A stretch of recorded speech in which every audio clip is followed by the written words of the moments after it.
Join us as we discuss and explain our picks in a 3-round rookie draft. Which players should you pounce on? Who should you snag and stash? We cover it all next on Draft Brothers. Welcome to the Draft Brothers, a podcast powered by Champions Round. We are dedicated to all things NFL and fantasy football. And in today's episode, we will discuss our rookie picks for a 3-round rookie mock draft. And the draft format that we'll be focusing on is one quarterback. I am Jeff Hasley, your host, and I'm joined by my co-host and draft brother, Dan Turner. Hello. And whether you've already completed your draft or it's just around the corner, our goal is to provide you with insights into each of these picks.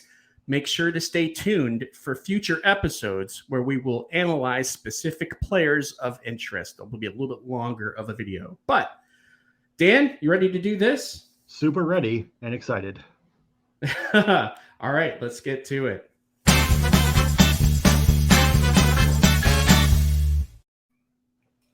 All right, so I guess I'll start us off here. And the number one pick that we had that I made was Bijan Robinson, the running back of Atlanta. I think this is a no-brainer, especially for one quarterback leagues.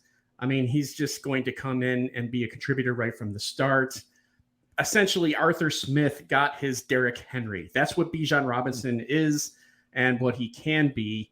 So, yeah, Bijan Robinson, my top pick. All right. Good pick.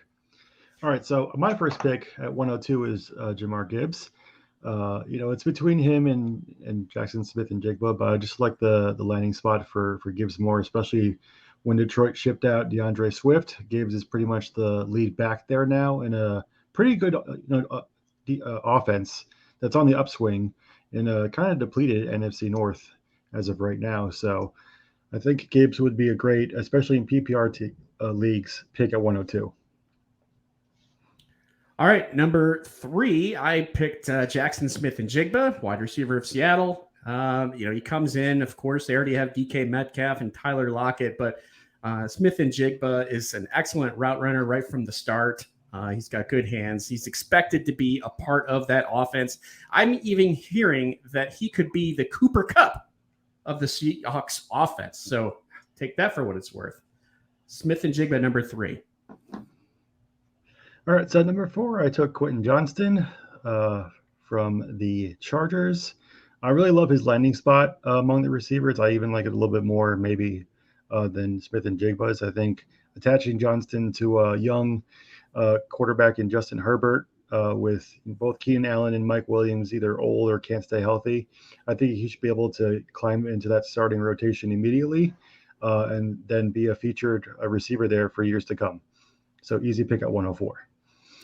All right. Kudos to you for not saying San Diego Chargers. I thought about it. I was like, don't say it's literally right there in front of me. It's LA. Don't say San Diego. It's always happening to me. All right.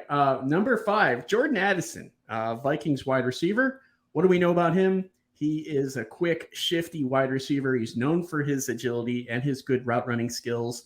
He's going to most likely contribute right off the bat as a slot receiver and, kind of find his niche there with Justin Jefferson, Kirk Cousins and company in the Vikings offense. So Addison is my 5th pick.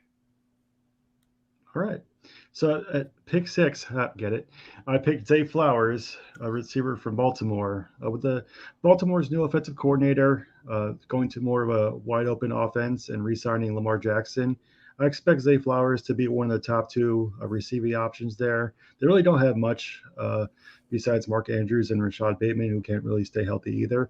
So I believe Zay Flowers is going to be able to take advantage of that new offensive system and be a great pick here at 106.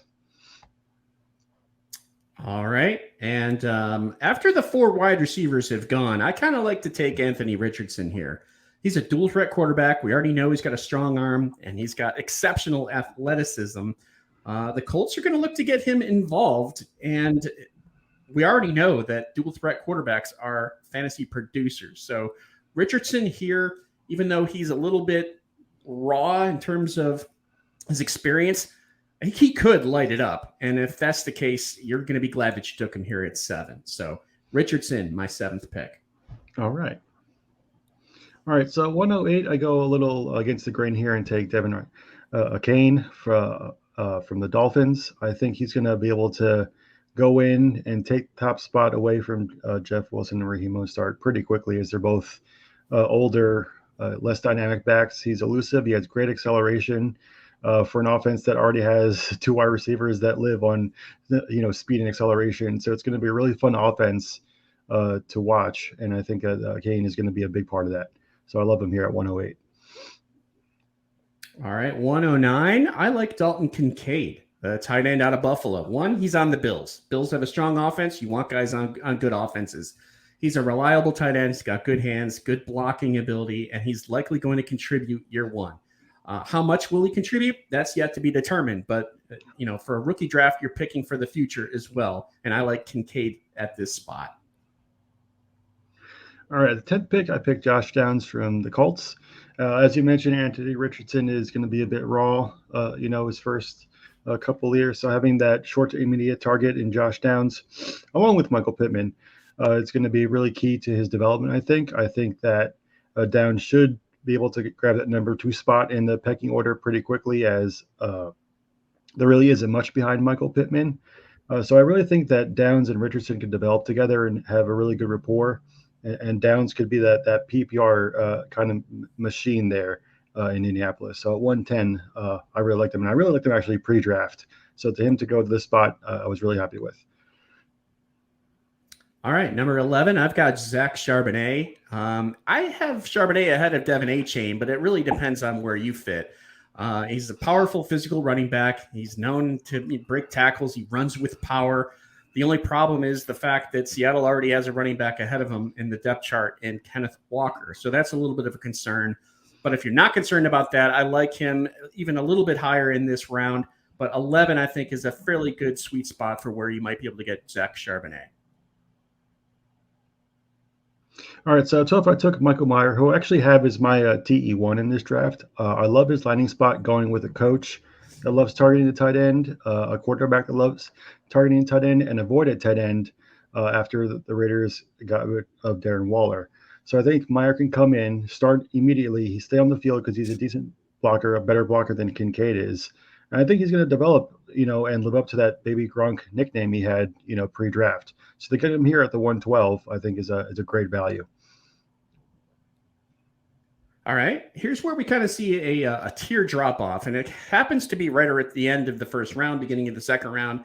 When that happens, I like to target the quarterbacks. My second quarterback on the list here is Bryce Young, talented quarterback, known for his accuracy, decision-making, his progressing through reads, his ability to study film.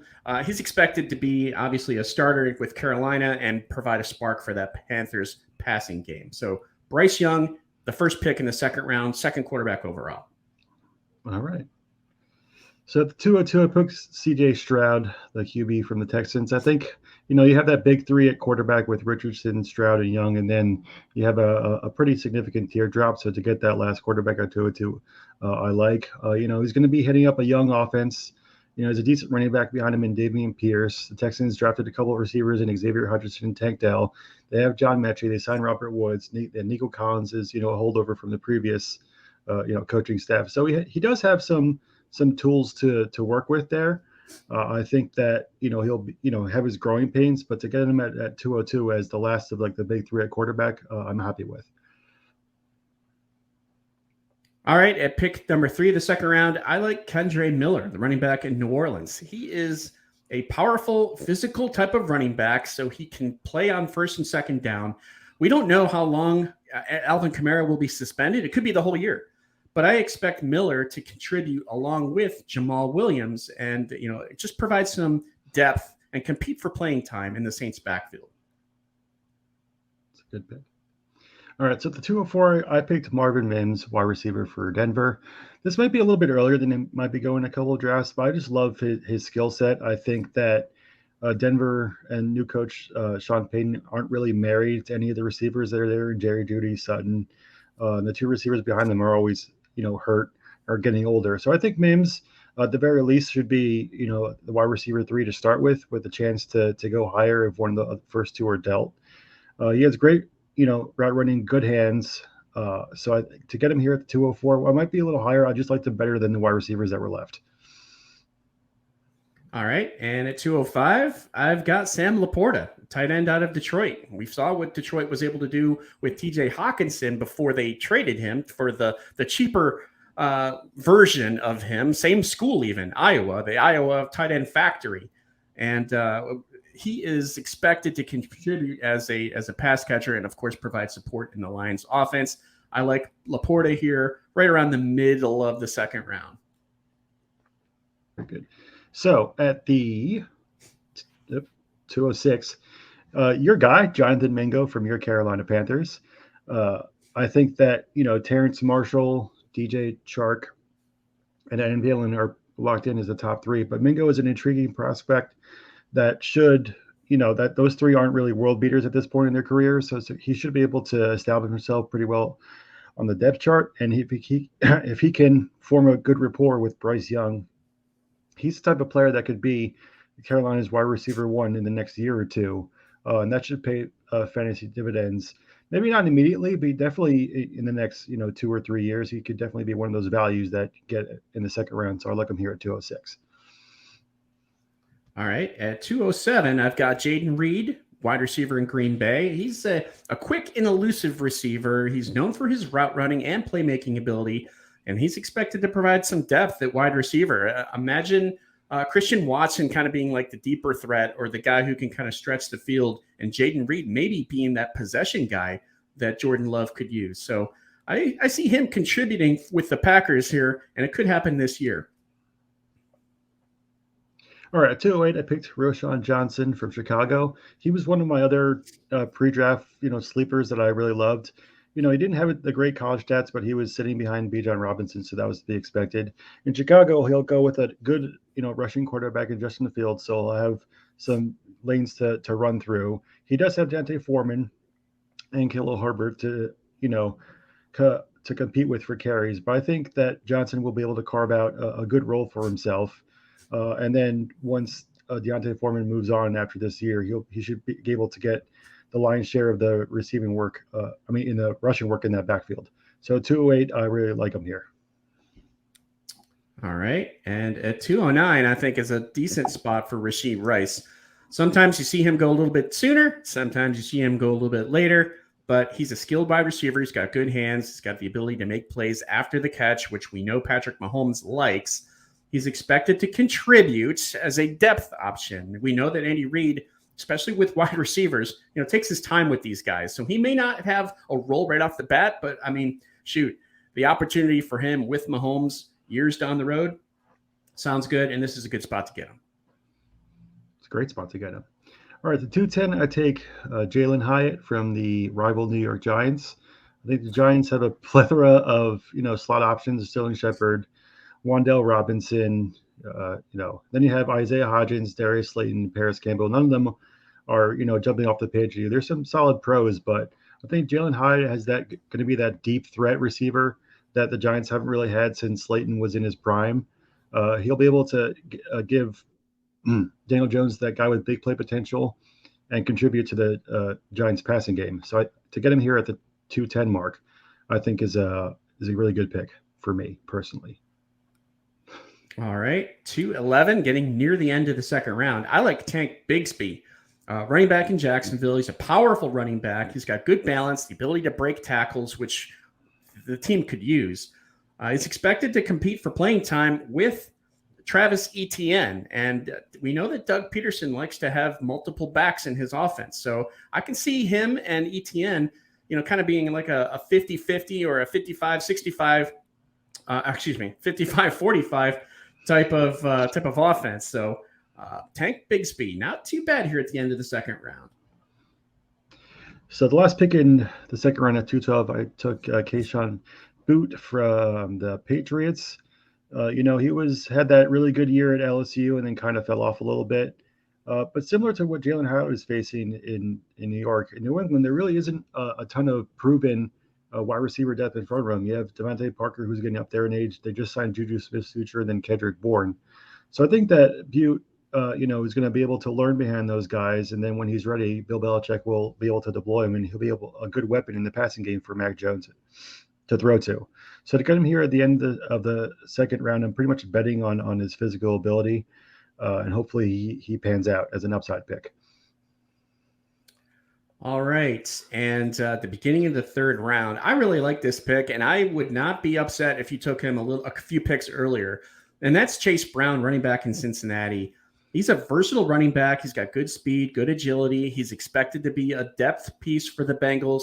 But Joe Mixon, if something happens to him, whether it's a suspension or whatever it might be, Chase Brown has an opportunity to kind of fill that void. Plus, Mixon is kind of fallen off a little bit in terms of his production last year. So if that continues, Brown could be a nice little sleeper.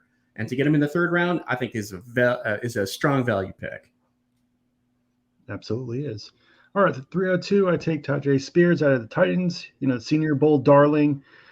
He has some medical question marks, coming in, without an ACL pretty much. So he isn't going to, have time to learn the ropes behind Derrick Henry. But Derrick Henry is getting a little long in the tooth, and Tennessee is looking like it's heading towards a rebuild in the near future. So when that happens, I expect Spears to take over for Henry. Be that guy in Tennessee. So to get him here at the 302, even if it's only for a couple of years until maybe his too much mileage on his legs, it's still a good value here at 302. All right. And at 303, I like Tank Dell, wide receiver in Houston. He's a speedy wide receiver. He's got good route running ability. He can be a deep threat potential for the Texans. So expect him to stretch the field and be an additional target for CJ Stroud and the Texans' passing offense. All right. At the 304, I'm taking Cedric Tillman from the Browns. He's a physical receiver, great contested catch guy. He's likely to contribute as a possession and then provide a reliable target for Deshaun Watson. He does have a little bit of a logjam in front of him in the depth chart with Amari Cooper, Diamond Peoples-Jones, and the newly acquired Elijah Moore. But if he can kind of break through there and get some snaps, he could definitely be a good piece, especially if Watson returns to his Houston form. So to get him here at 304, I'm kind of banking a little bit on, if this is more of a talent versus playing time pick, but I think he'll eventually get there in Cleveland. All right, next pick I've got Luke Musgrave, the tight end in Green Bay. Now, Green Bay drafted two tight ends, him and Tucker Kraft. And some people like Kraft over Musgrave, but Musgrave was drafted ahead of Kraft. So I kind of, have him. He's a reliable tight end. He's got good hands. He's got good blocking ability. He's going to get him on the field. He's expected to be to provide some depth at the tight end position and contribute in the Packers offense.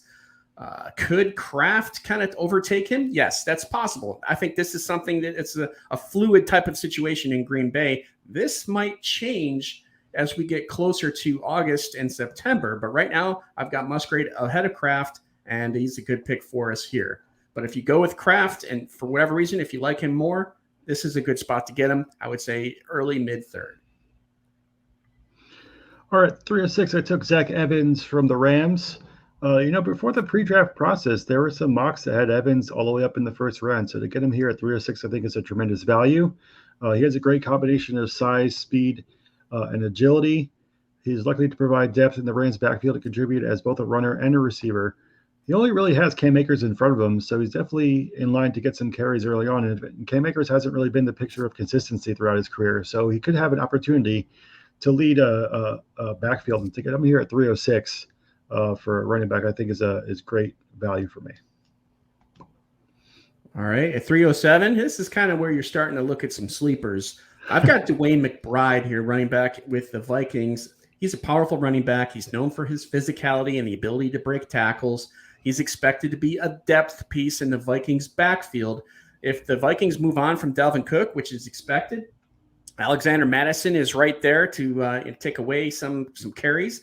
And also, too, Ty Chandler. And that's that's kind of where McBride is for me right now. Now, could that change between now and the beginning of the year? Absolutely it could, which is why he's kind of a sleeper pick here. So Dwayne McBride. Now, could you target another sleeper running back here? Absolutely. So McBride is just my pick here.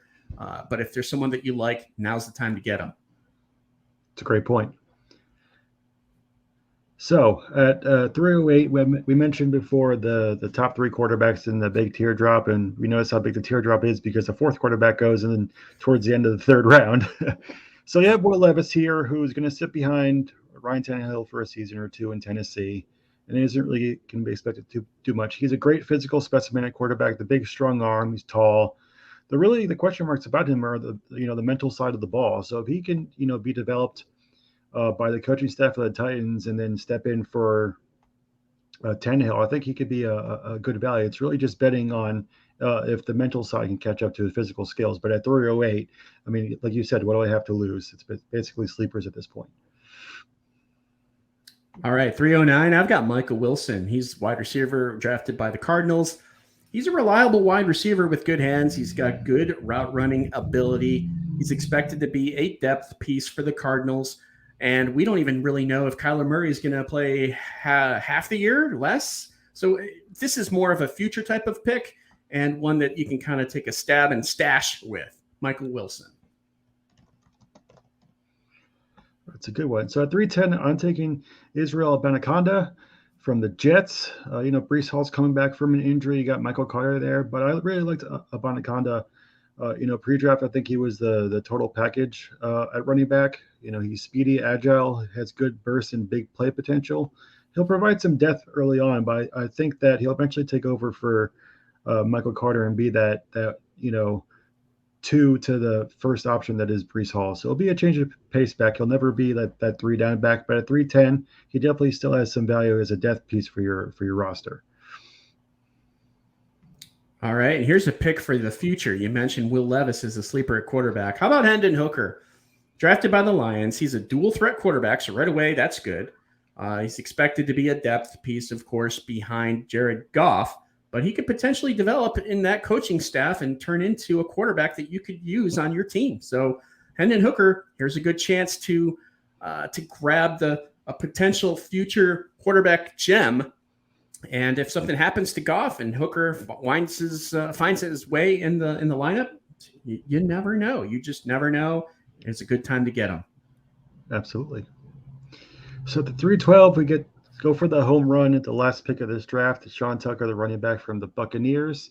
He basically only has Rachaad White in front of him. I know Chase Edmonds got signed there, but the only reason he even fell this far is because of medical concerns. So if for some reason he's able to remain healthy, getting him here at 312, even if he never starts a game, is a change of pace guy like Abanikanda situation is in the Jets. It's a great value. He had a great career at Syracuse. He could be 3 down back. He's a versatile back. Has good vision, elusiveness. He's a good receiver out of the backfield. So if anything were to happen to White, he could just step in and really contribute.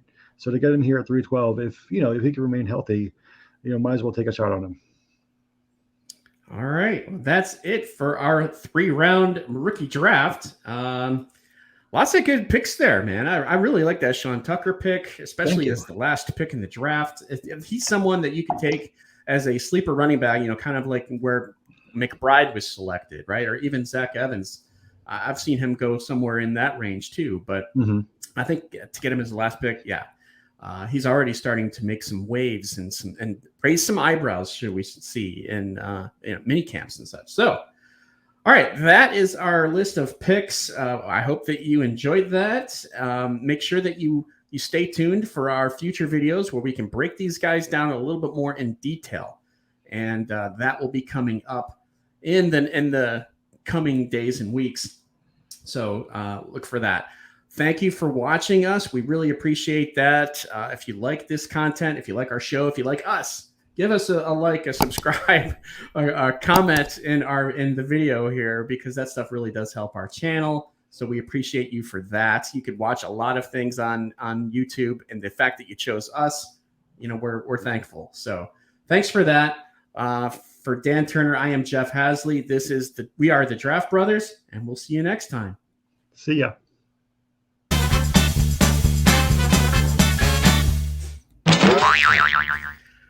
Welcome to the Draft Brothers. Oh, let's start that over. Sorry, I didn't know that was coming. Stupid pollen. Okay. All right, ready? Good. Yeah. Welcome to the Draft Brothers, a podcast powered by Champions Round.